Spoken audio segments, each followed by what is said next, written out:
everybody. Welcome to another episode of Hawk Blogger Mornings. I am Brian Nemhauser. You can find me on Twitter, Instagram, Blue Sky, TikTok, all the places at Hawk Blogger. And today you find me at the end of the second day of Senior Bowl practices as the national and American teams have wrapped up, and you can hear the music playing in the background. You can probably hear other people doing their shows because that's where we are, man. There's a lot of folks covering this event, and a lot of people have a lot to say about what's going on. So I talked to some of them, and I'll let you know. I'm going to be posting later, maybe today, maybe tomorrow, video interview with Steve Palazzolo, as well as Sam Monson from formerly PFF, now 33rd Team, on what their impressions were. Also, Connor Rogers, who works for PFF and NBC. And then I have another interview I will be posting on patreon.com/hawkblogger that is with Brandon Thorne. He and I were watching the offensive linemen, the drills. He gave me his entire impressions of all the players over the past 2 days. So that's going to be available for people over at patreon.com/hawkblogger. Audio interview. Great stuff there from Mr. Brandon Thorne. So hopefully you guys are able to hear me okay. A lot of noise, so I never quite know, but hopefully this is all coming through for you. So, again, 2 practices, 2 different teams, and to remind folks, the national team has, I think, some of the offensive linemen that have been standing out, but they've been going against a much lesser defensive line. And then the American team that has the stacked defensive line against a lot of high-quality offensive linemen, but not as many that were able to stand out going against those kind of guys. Also, the American team is the one that has the quarterbacks in general. So that's the team that has Jalen Milroe. That's the team that has Jackson Dart. That's the team that has Riley Leonard. And the headline I had yesterday was that Jalen Milroe had really struggled in his first practice. And to be honest, not a lot changed today. He threw an interception, a pretty bad interception, after once again holding onto the ball too long. He had a couple more incompletions. Generally was not particularly sharp. He did have one long completion down the right sideline. That might have been the longest play of either day. So give him credit for that, and congratulations to him. I mean, just because he didn't have a good practice yesterday, and I had some pretty critical comments about his prospects as a quarterback, doesn't mean I don't want the kid to succeed. And, hopefully he continues to improve, because he's got obviously outstanding talent as a runner, but he seems incredibly raw as a passer. And so nothing's changed for me there in terms of my evaluation of Jalen Milroe. Other quarterbacks today, I don't think anyone particularly stood out. Dylan Gabriel in the first practice, he should have thrown an interception through, significantly behind a receiver right into a defender's hands. He dropped it. And so, he didn't have the greatest day. In general, it was kind of just another rough day for the quarterbacks. There was one guy, I want to make sure I got the right name on this one, so give me a second, folks, as I scroll through. Tyler Shaa, I think, from Louisville, if I'm pronouncing that right. He had a decent day in the first practice. He took a lot of reps. I thought he might have had, the most step forward day from a quarterback perspective here, but nothing that I would say was dazzling at that position. I didn't see anything here in the last 2 days that makes me salivate for any of the quarterbacks that I saw. I think the odds are against any of these guys becoming, high-end starting NFL quarterbacks, but there's still time and there's still work to be done. So quarterback-wise, not a lot of answers, I think, in terms of people that are going to make a big difference. Other guys that, again, I was watching quarterbacks, offensive line, defensive line has been my focus while I'm here. I think those are things that really matter for the Seahawks. I think they matter for every team. But before I get to offensive line and defensive line, I did look at linebackers quite a bit today, and there were 3 names that had, I think, standout practices. Jeffrey Bassa, who is from University of Oregon. This kid he's rocked up, he's strong, has had some nice plays filling in against the run, had some nice moments today. There was one rep in 1v1s where they're going up generally against running backs in coverage. First time, he kind of got beat to the inside. I'd say a pretty bad beat, like got crossed over a little bit. Very next rep, another guy tried to beat him inside. He stayed with him, broke on the ball, broke up the pass. Really nice rep for him. And so he's the kind of linebacker I can see the Seahawks picking in the early part of day 3, which is like rounds 4 or 5, something around that level, and being a nice developmental player who has starting potential. I think he's an interesting guy to keep an eye on. Another guy that I liked as well, I'm just trying to check my notes. Who was the other guy? Nick Martin. Nick Martin was the other guy that stood out to me, and I want to make sure I've got the right guy there. Apologies.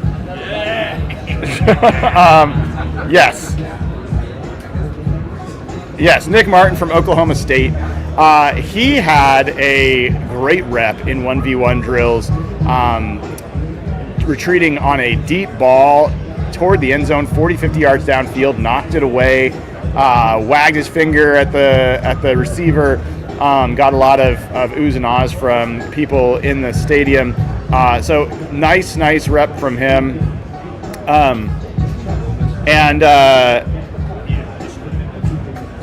Another guy that deserves a little credit from that drill is Donovan Edwards, the running back from Michigan, who absolutely broke the ankles of, who was it? Kareen Reed from Utah, the linebacker. He ended up falling over. His feet literally crossed, and he just fell down as the running back, Donovan Edwards, took off the other direction. So that got a lot of reaction from the crowd as well. So Nick Martin, Jeffrey Bassa stood out. And then another guy that had maybe the hit of Senior Bowl so far, Demetrius Knight from South Carolina, this was in team drills when they were running the ball, and there was a run to the right side. The running back had kind of broken through a couple of not really tackles, but had gone probably about 10 yards down the field, and all of a sudden Demetrius Knight just comes flying in from right to left, and just destroys the running back. It was one of those hits that the entire stadium oohed and awed. It was probably harder than the Senior Bowl and the agents want anyone to be hitting each other, but it was the biggest hit I've seen while we've been here. So that was a nice play. So that's 3 linebackers, Jeffrey Bassa, Nick Martin, and Demetrius Knight, who are interesting. And I think the Seahawks should be in the market for a mid-round linebacker to add to their crew. So appreciate that. We've got some of those folks to pay attention to. Next, let's talk about offensive line. And it's Gray Zabel's party, and it continued to be today. He continued to play all along the line. When I talked to Brandon Thorne, that was the guy that for him also stood out as the guy that's been the best so far. He agrees with me that his best position is likely going to be guard. It's possible he's playing himself into the first round. I mean, he has had an outstanding camp. I keep saying camp, but it's Senior Bowl practice so far. So really, really impressive second day from Gray Zabel. Not sure how high he's going to move up boards, but he is certainly impressed out here in Mobile. Another guy that is new to the party in terms of getting my attention. This is 72. Jaylen Travis, Iowa State. He played a decent amount of left tackle.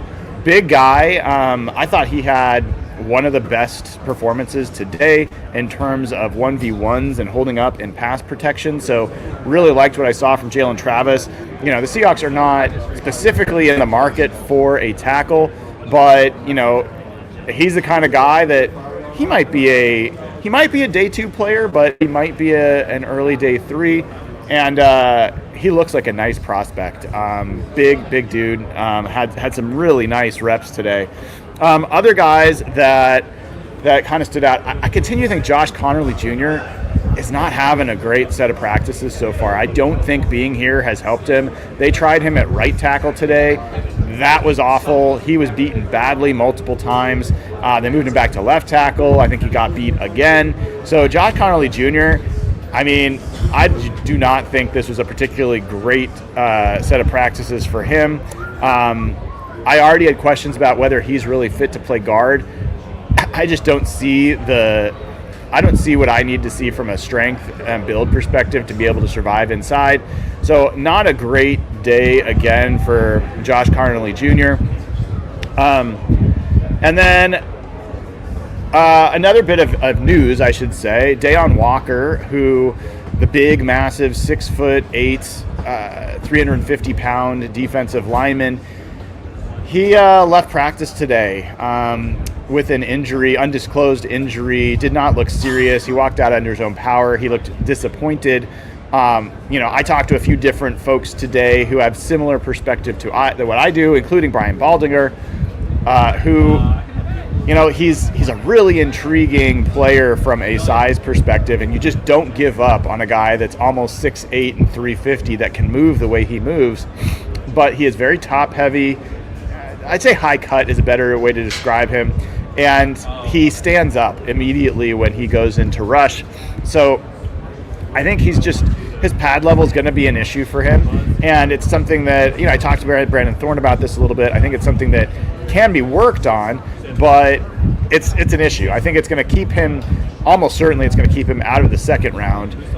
It may keep him out of the third round. And so if you're talking about drafting a player with that kind of size in the 4th or 5th round, that becomes a much more intriguing scenario to see what you can do with a guy like that. But I don't think he's going to be a second rounder, which is what I had come into this week thinking he might be able to prove, depending on how he performed. From there, I think Shamar Stewart, that guy, he's interesting, and I didn't talk about him yesterday as much, partially because I just thought he looked like maybe the best athlete out here. His combination of size, speed, quickness is just different than everybody else, I think, here. And my assumption is he's going to be gone before the Seahawks pick at 18. If he's available at 18, I think you got to take him, period. Like, I think that's a guy that has real, blue chip upside. He doesn't always convert this into production, which is part of why people had questions for him coming out of Texas A&M. But this guy, he gets under pads. I saw him once again, JonasSavani, who I'm a big fan of and been interested in. I'll talk about him in a second, but he got under his pads and walked him back, flew him back multiple yards in basically 2 steps. So I think Shamar Stewart is one of the guys that has blue chip potential. I don't think he is dominant to the point where he's clearly a top 10 player, but depending on how he tests, this is a guy I kind of thought he's around 280. That's not generally where Mike Macdonald wants his edges. He either wants them over 300 like a Jaron Reed, or he wants them under 280, generally around 270 or below if they're going to be an outside linebacker. So I don't know that Shamar Stewart really fits the Seahawks scheme, and that's the question mark. But as far as talent, that guy's got it. He's going to get a lot of praise for how he's shown up this week. Certainly the guy with the most juice coming off the edge from my perspective. Mike Green, who I know a lot of people are interested in as well, he had another nice day today, had a few good reps. In fact, let me make sure I've got who he did this against. Where was it? My gosh, I think it was against Connerly, but maybe that was yesterday. I can't remember. So he had another good day, and then excuse me. Otherwise, I think Walter Nolan, some of the other guys that I think we've been paying attention to. I think Omar Norman Lott didn't seem to be out there today. At least I didn't see him, so I'm not sure if there's an injury or something else that kept him out of practice today, but I did not notice him today, did not see him. TJ Sanders had a couple nice plays today, but generally, didn't show up quite as much. I thought the defensive line in general did not have as much juice today, other than Shamar Stewart. I thought he really came again, as well as I thought Mike Green did pretty well as well. One other guy. 1 second, let me make sure I got the right name. This is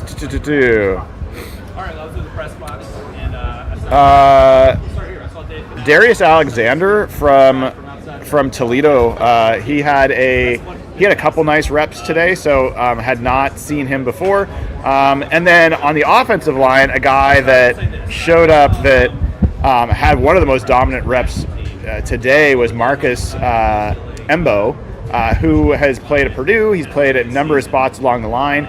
He was playing at center, and at one point today, he just absolutely planted the guy that was going up against him in 1v1s, pancaked him. The guy got up. There was a big scuffle, one of a couple that happened today. But that was a great rep for Marcus Embo. I know that's a guy that a lot of people are looking at. Jordan Reed has told us someone that he thinks could be the top center off the board in this draft, even though he played right tackle in college. So that was another guy that I think deserves some attention. Other players. I meant to talk about JonasSavani. So they played Savani at right tackle mostly again today, and I just don't see it. I don't think he can stand. I don't think he can last at right tackle in the NFL. He is not able to anchor. He gets pushed back too much. He can't defend his outside shoulder. I just don't think it's the right position for him. He got one rep that I saw in 1v1s at right guard, and I thought was really good. And it was one rep, but it was good. And so I wish we would have been able to see more of him at right guard. His measurements in some ways betrayed him because of his long arms, because of his length. Everyone's like, I'm sure his agents is like, let's get some snaps at tackle because you get drafted higher, you can get paid more.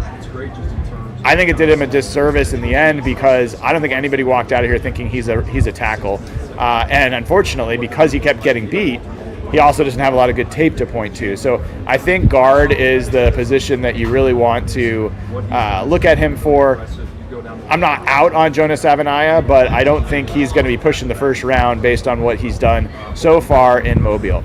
If you haven't given the show a like and click subscribe, please do. I'd greatly appreciate it, as I got to find some way to pay for these trips all around the country to cover the Seahawks and cover the draft for all of you. Going to hopefully be heading to Indianapolis in a little while to go to cover the Combine as well. So a ton of great coverage that will be coming all through the offseason as we go. One other small thing that I wanted to bring up for folks is the Seahawks. I think their assistant wide receivers coach is here coaching wide receivers, and one of the guys that I noticed here, Kevin Petrie, is an assistant receivers coach for the Saints, and he is here coaching receivers for the other team.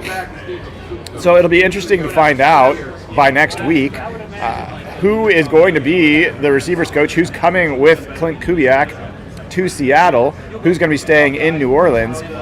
Don't know, but that could be a guy that you get a little bit of insight into the receivers based off of his work here.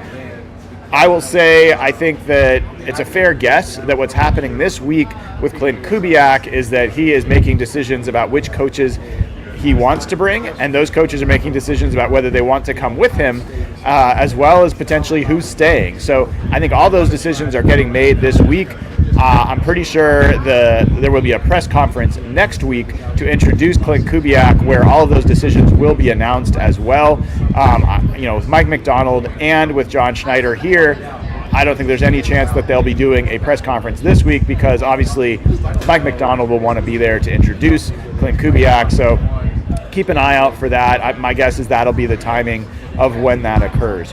Other things, let me just check to see if there's any super chats or questions. I don't see any right now, so good Good to know. And looks like everyone can hear me okay as well, which is good. So, a couple other things. Let me look at a few pieces here.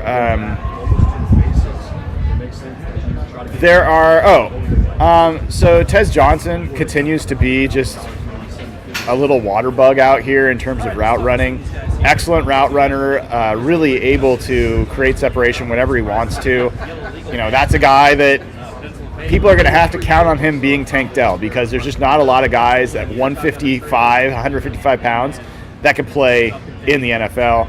Tez Johnson, I wouldn't bet an early round pick on him, but he is probably a second round talent, and there's a chance you might be able to get him in the third round just because of his size. He's a guy that could be a real upside player. And then I think that Mason Taylor, again, the tight end from LSU, is a guy that I thought played well today.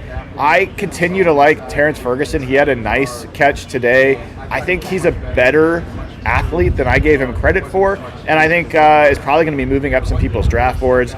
He's an interesting player.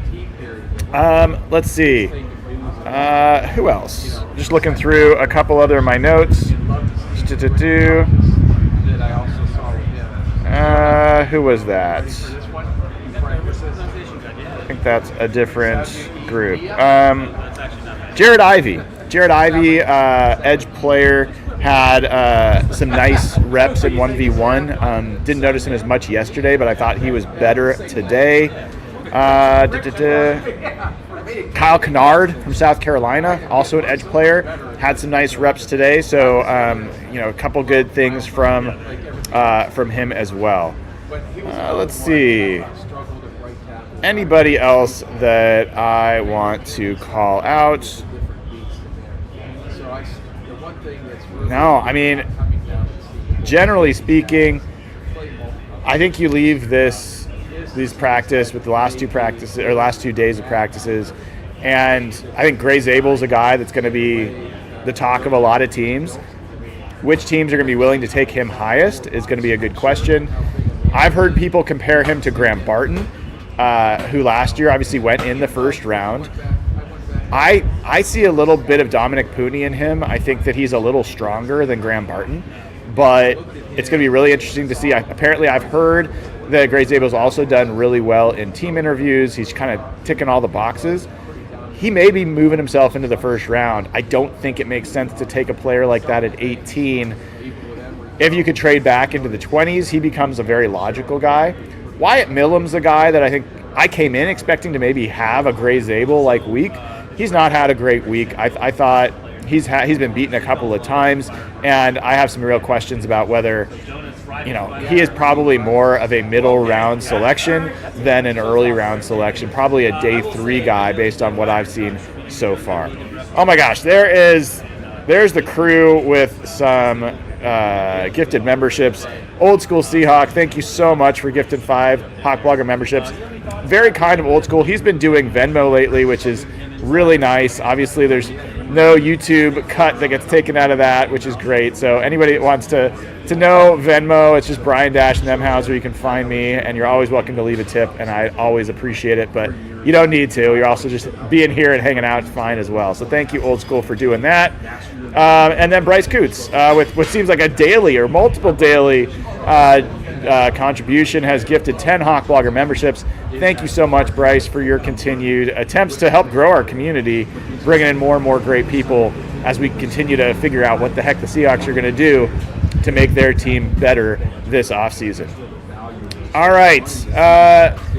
I think that's probably about it for today, folks. I am going to be heading back to Biloxi, Mississippi after this in order to catch a flight to Dallas, and then I will be flying back tomorrow morning to Seattle. So we'll find out when I will do Hawk Blogger Mornings tomorrow, and Friday we'll be back with Mike Sando. I'll maybe bring in Dave Bowling as well. We'll see how that goes. and have the continued conversation about what's going to happen. We'll hopefully be able to get Jeff Simmons on for Saturday morning and do Real Seahawks Saturday then. Probably will not be able to do Real Hawk Talk tonight. We'll kind of see how things work, but I'm guessing that's not going to happen. So keep an eye out for when we can next do our Real Hawk Talk show, but appreciate everyone's support in the meantime. Keep an eye out for patreon.com/hawkblogger, where I'll be posting some of the audio interviews that I did, like with Brandon Thorne. Keep an eye out on YouTube for members-only videos for ones that I'm able to post. As soon as I get someplace where I can get decent enough internet and Wi-Fi to upload large videos, I will do that. As of now, I haven't been able to. I did a couple up to Twitter last night, but as you can see, I wasn't able to color grade those, so they're a little cloudy, and I need to do some color correction before I really get them uploaded for all of you to enjoy. I'm going to also be posting basically unedited video of drills done here at the Senior Bowl, and that will be for members only. So if you want to watch those, make sure you will check that out as well in the coming days. Now, I see a question whether I saw Clint Kubiak here. I did not. I talked to a couple people with the Seahawks. I don't think he is here. My guess is that he is wrapping things up in New Orleans. And, you know, from what I understand, I think the reason that decision took as long as it did is I think Clint Kubiak was trying to figure out whether or not he had to move his family again. I think that they like being in New Orleans. I think that these family decisions about whether or not to move weighs much heavier into choices that coaches make than you might think, and players make for that matter. So, you know, end of the day, Clint Kubiak and his family will be moving all the way to the Northwest. We'll have to welcome them, make them feel at home, and it's part of why I really love having Mike Macdonald as our coach, because he embraced the Northwest as soon as he got here. I love that he's out there hiking and enjoying what it means to be in the Northwest.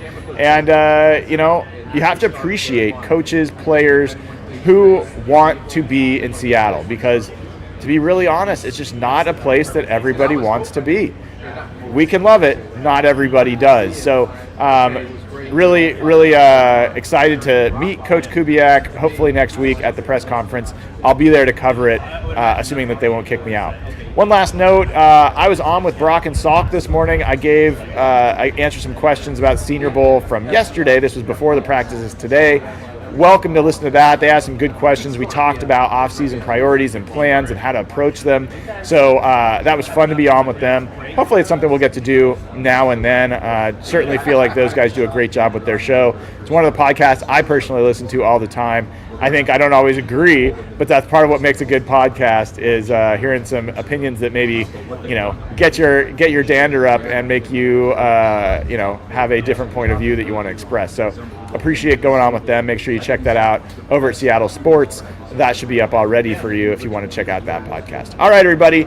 Thank you again for supporting me as I continue this amazing adventure all around the country, covering the Seahawks, covering the draft, figuring out how this team gets back to the Super Bowl. Let's hope it's happening as soon as possible. Until I see you next, I am Brian Nemhauser. This has been episode 311 of Hawk Blogger Mornings. Take care, y'all. Listen, breaking news.